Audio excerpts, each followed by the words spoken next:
সকাল সকাল স্নান হয়ে গেলে না একটা বড় হেডেক মাথা থেকে কমে। আর শীতকালে সকাল সকাল স্নান করে নেওয়াই ভালো। যত বেলা হয় আমার যেন তত আরও কুড়েমিতে ধরে। এরপর আমি পুজো দেব। মাম্মামকে ঠাকুরের কিছু বাসন দিয়ে ও খেলছে, আর আমি এখানে পুজো দিয়ে নিলাম। মেনলি বাবাই পুজো করে, তবে আমি মঙ্গলবার করে একটু বজরংবলীকে ফুল মিষ্টি দিই।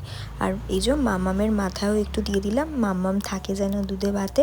আর চাটা একদম জল হয়ে গেছে। তারপর মাম্মামকে স্নান টান করিয়ে ফ্রেশ করে নিলাম। আমার সারাদিনের মধ্যে এই পার্টটা ভীষণ ভালো লাগে। মাম্মামকে স্নান করাতে, ক্রিম মাখাতে, তেল মাখাতে ভীষণ এনজয় করি, আর ও ভীষণ এনজয় করে। এরপর মাম্মামকে ঘুম পাড়িয়ে আমি আমার ব্রেকফাস্টটা করে নিলাম। এখানে খাবো হলো ওটসের স্মুদি, দুধ, ওটস, কলা, যত রকম ড্রাই ফ্রুটস আছে সেগুলো দিয়ে এখানে ওটসের স্মুদিটা বানিয়ে নিলাম।